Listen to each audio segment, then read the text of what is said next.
Hi there, my name is William Michael Forbes, and I'm a spiritual medium and a channel. And I talk to beings that are out of their body, that are on other dimensions. I talk with ascended masters and other beings. But it's not just about our guardian angels and masters and beings from other dimensions that we can communicate. We can communicate with people, loved ones, that have left their physical form. I had an experience such as this just last night. It was quite a surprise to me because I'd never directly experienced a loved one coming to me like this. And I was sitting talking with my wife, and all of a sudden this urge to drink a beer. And I'm not a drinker; I don't drink alcohol, but I had this urge to drink a beer. And so my first question is, why would I have an urge to drink a beer? Where would this originate? And of course, the words came into my mind that it was my biological father who has passed away several years ago from cancer. And he said, I would love a beer right now. I miss the taste of beer. And I was kind of taken aback, and I looked at my wife, and she said, well, what else does he want? And I said, he just wants me to know everything's okay. He wants me to know that he's actually coming back into his body um, during my lifetime in another part of the country. He told me the city he was coming back, and didn't tell me the specifics about the name of the people that he was going to be raising himself with. And my wife said, ask him why he has to come back, why he's decided to do this. And he said, I've decided to come back because I want to make it right. Now, my dad was a very sexually active man, had 4 different partners and 14 different children spread out over those women. And his biggest regret, he told me, was that he never had a chance to really care about people the way he wanted to care about people. He said, I spent too much of my life trying to make other people happy. I believe that if I could make them feel good, no matter what that was, whatever I could do to make them feel good, then I would be happy. And so it didn't work out that way. What he realized, he gave people what he thought was going to make them happy. Women, in the day my father was a man, uh, a woman to have children was like considered a very honorable and noble thing, and to me it still is. But he interpreted that their desire to have children meant that if he gave them that wish, if he had sex with them, they got pregnant, that they would be happy, and therefore he would be happy. And he said the correlation between your happiness and other people's happiness doesn't work the way we think it does. He said, in the lifetime I'm coming back in, I'm going to find and be my authentic self, the self that I want to be because it fulfills me. He said, I wanted to travel the world. I wanted to experience different things. And I got lost in other people's beliefs about what they thought would make them happy. And I love people and I care about people. And I want to make certain they're happy. But that didn't give me happiness. It didn't give me joy. So I'm going to come back and I'm going to find out and live what my joy truly is. He says, I don't know if it'll be the same as what it is in this new life. But he said, I know for a fact that when I come back in, that I've made this decision now. I've made a decision that I'm going to fulfill my purpose and my joy. And I said, well, how is that really going to be effective? And he said, because if I'm happy, then I am naturally going to lift people up around me. I'm naturally going to be the kind of person that people were attracted to. I was naturally a very happy person. But when I stepped out of my happiness to try and ensure that somebody else had theirs, it took away the very thing that made me who I was. And I started feeling bad inside. I started to drink more. I started to be ignorant, and I got lost in my own sense of loss of self. And as we were going into this more, my wife was really great at asking questions, turned around and said, um, what else are you picking up? And all of a sudden I felt Jesus suddenly come in, and he was standing beside my father, behind me. And he said, this is a terrible conception that people make, that the happiness of others should come before your own happiness. It's the reverse. Your own joy and happiness, if it is truly the fulfillment of your expression and the fulfillment of your being, will enrich the lives of others naturally and spontaneously.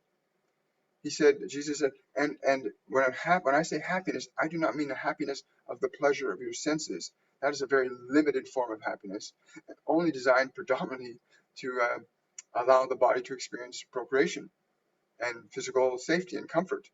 That's what the senses are designed to let you know when you're taking proper care of your body, when it's getting exercise properly, when it needs to eat, when it needs to sleep, when it needs to be intimate. That's a very limited form of happiness. But the ultimate happiness, he said, the ultimate happiness for beings is when they identify and recognize the purpose of their being. Are they a painter? Are they an artist? Are they a healer? Are they a teacher? Are they a mother? Are they a father? And they can be all of these things, but what are the things that you know that would give you pleasure and joy in being? And of course, my response to that was, well, for me, it would be teaching. It would be writing, inspirational ideas, and sharing my knowledge and skills and experience with others, because I love doing that. I love to share that information because I like to enrich people's lives. And he said, this is what everyone has to find, that thing that you do, that thing that you are able to be, that just makes you feel freaking amazing. That is the thing you want to engage yourself in being. Jesus said, I was a healer because I loved healing. I didn't heal people because I wanted to fix them. I healed because I loved to heal. That was my nature. That's the way I chose to be. I did miracles because I loved the miraculous. I loved doing things that made me feel I was in contact with the great creative intelligence of the universe. He said, it's so important to understand that when you get connected to the very source of your being, to the creative intelligence that's beating your heart right now, he said, when you get connected to that and you start to function and express yourself from that place of wholeness, because he said that place of connection to your source is a place of absolute complete wholeness. And when you function from there, everything you think, everything you say, everything you do will come from a place of love. And that expression of love gives you joy. Now, Jesus said to me, he said, it's so simple to understand what gives you pleasure. But he also began to talk to us about some other things that I think are really important to address. He said, learn to listen to us. Learn to listen to us, me and many others that are trying to communicate to humans still in form. But just because you are in form and have these physical ears and physical eyes does not mean that you cannot hear us beyond what these ears can hear and your eyes can see. He said it's important you learn to listen, as this one was doing last night.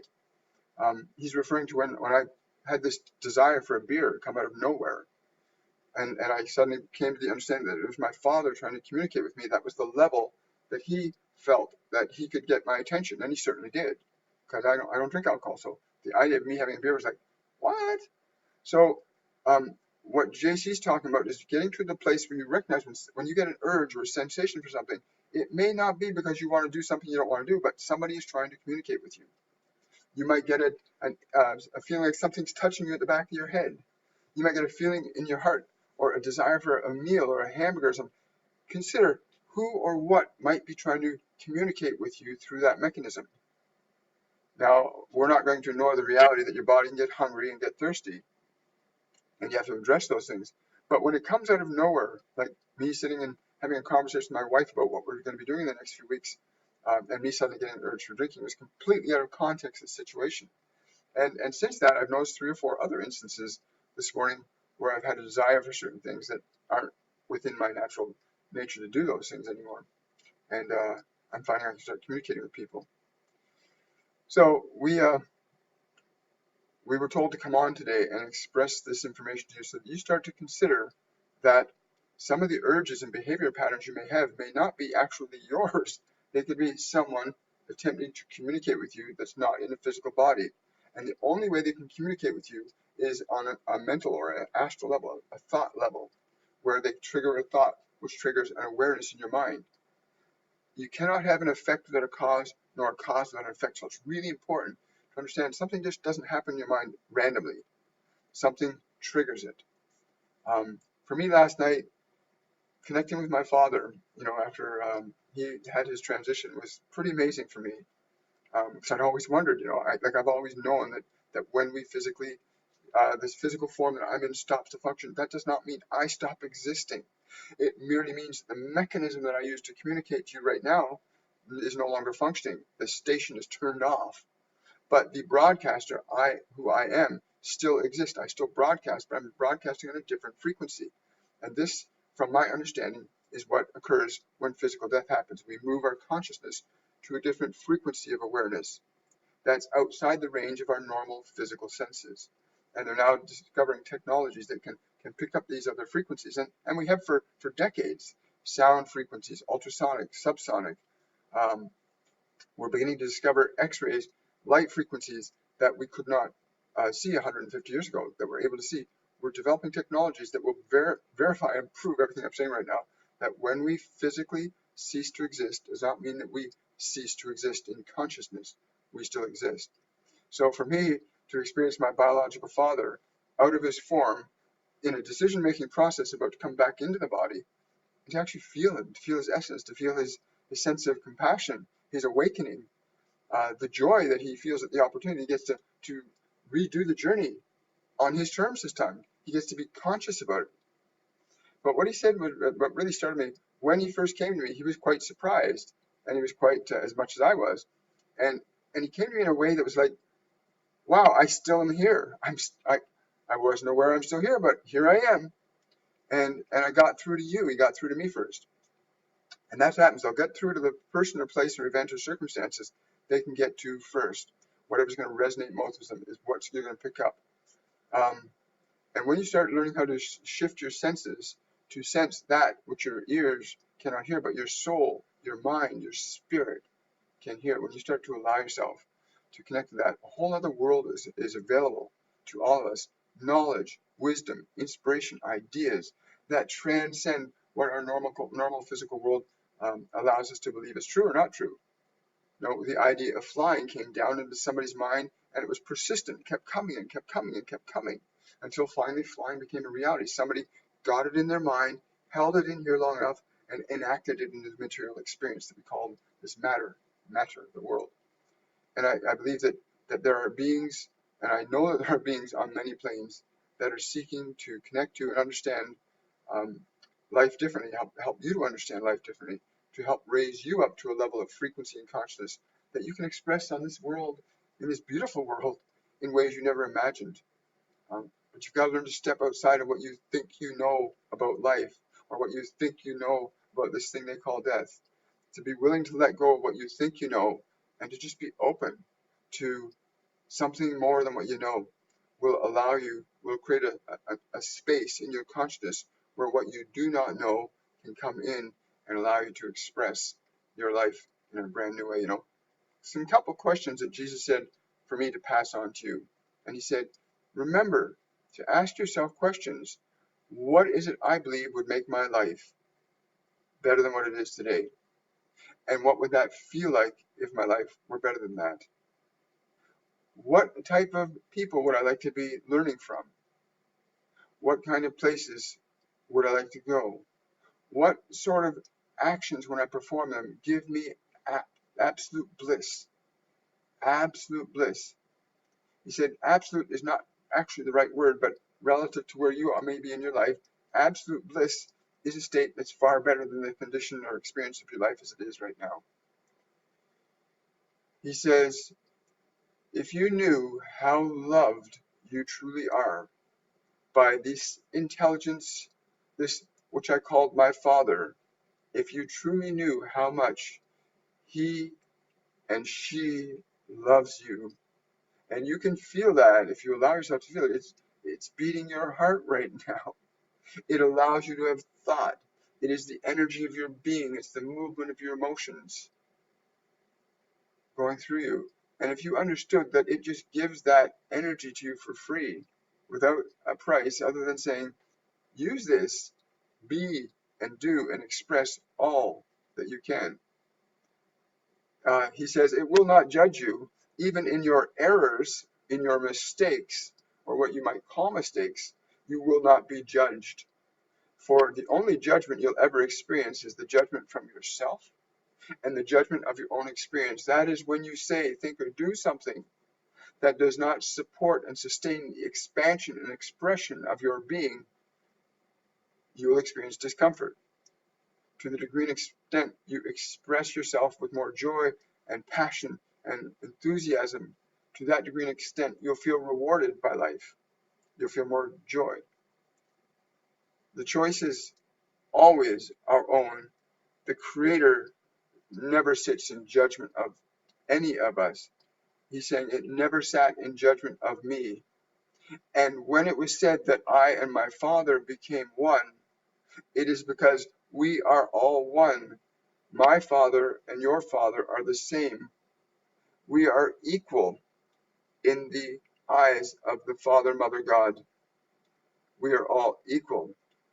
And this conception that one is better or less than another has created unnecessary conflicts in human experience. When you recognize that vital connection inside you, the love that beats your heart right now, and you follow from that love, you act from that love, you will no longer see yourself as more or less than anyone, but you will be the incredible being that is you, that is your neighbor. And when you fully articulate your highest potentials, there will be nothing but joy emanating from you. And when there is joy emanating from you, all of those around you are affected by that feeling. And so it then becomes your joy renews your life and your world. And as everyone learns to align themselves back to this joy, the inevitability of a unified humanity is certain. This is all for now. So never doubt that there are levels of experience and being available to all of us that you can tap into any time. We are all one. We are not separate from each other. We have these physical mechanisms that allow us to function individually, and that's a joy and a bliss because we can experience the difference in our own potential by our interaction with each other. And that's a beautiful thing. Simultaneously, we are one, but we are many as well. But the many and the one are designed to work together. And I think this time of ascension that we are all in right now, this ascension where people's consciousness can rise up in ways and in fashions that it never has before on such a large scale, is something for all of us to behold with wonder. Look inside your heart. Find your joy, whether it is painting or hiking or speaking or teaching or whatever. Find those things that light you up, that you feel joy in your heart. Because I'll tell you, when you feel joy, people want to be around you. You know, when you're in pain, there may be people around you that want you to not feel that pain, but they can't not make you feel that pain because you have to choose to release that. You have to choose to release pain. That is the release of the burden, to let that burden go. So release it. Be willing to release it and find your joy, whatever that is. Give it your full attention. And like a seed, when you nurture that which gives you joy, it expands and your life becomes an amazing experience and expression. I want to say thank you to all of you for coming by to listen to this video today. It's always a pleasure to share my passion with you, to affect people's lives positively in any way, shape, or form that I can, and to pass that message on for you to do the same. We live in a most amazing world. And we also live in worlds that we cannot see and hear, but we can learn to see and hear. So thank you for joining me today. Please, if you like this video, give it a thumbs up and subscribe to this channel. Also, this Saturday on the 15th of June, we're launching a course called Mediumship 101 course. And it's a course where we train you how to open your senses, how to get your mind out of the way to listen to and hear the guidance that's available to you at all times. And it's a pretty remarkable thing. I've been living this for a couple of years now, 100%, and it's absolutely mind-blowing. Absolutely mind-blowing.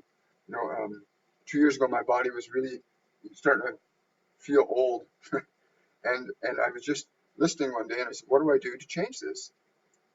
And they said, "If you're willing," the voices actually came and said, "If you are willing, you can rebuild this body in 2 years' time and return it to its maximum genetic potential for this age range." That's what they told me. They said, "If you follow our instructions exactly, you will restore your body to its maximum potential for the age range that this physical mechanism is at." And I said, well, what does that mean? They said, it means you will feel stronger, healthier. You will not have symptoms of what you call old age. And some of the things they told me to do, and some of these things will address the course. They told me what to start eating differently. They told me what I needed to start drinking, the type of water I started needing to drink, how to get more connected and grounded to the energy of the planet and the earth. I started receiving instructions that I never knew, how to exercise my body differently, how to walk differently, how to hold. There was just all of these things that just blew my mind. And as I followed through, I watched as my health increased, my vitality increased, my life has changed tremendously. And I want you to experience that. And the course we teach is designed to get you to listen to those beings. And they're always trying to communicate to you anyway. Don't eat that hamburger. Stop drinking coffee. Don't smoke cigarettes. You need to walk more. Do some exercise. Go biking. They're always trying to tell you what you need to do to give yourself the quality of life that you deserve. You were born into this world to have a quality of life that's remarkable. And even if you were born into a physical body that may not be the same as other people's physical potentials, your body is remarkable in and of itself and has a potential that's unique to you that you can actualize. But you can't all do it. We can't do this alone. None of us can do this alone. So learn to tap into your higher knowledge and wisdom beings and entities that are around you all the time. And if you want to come and join our course, come join. You can go to my links below to find more information about the course, what's involved in it, what we teach, how much the course costs, how to register, in the link in the description box below. And I really hope to see you in the course. I wish you much, much love. Thank you again for taking the time and joining me today.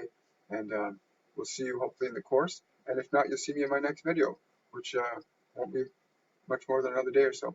Much love. Bye for now.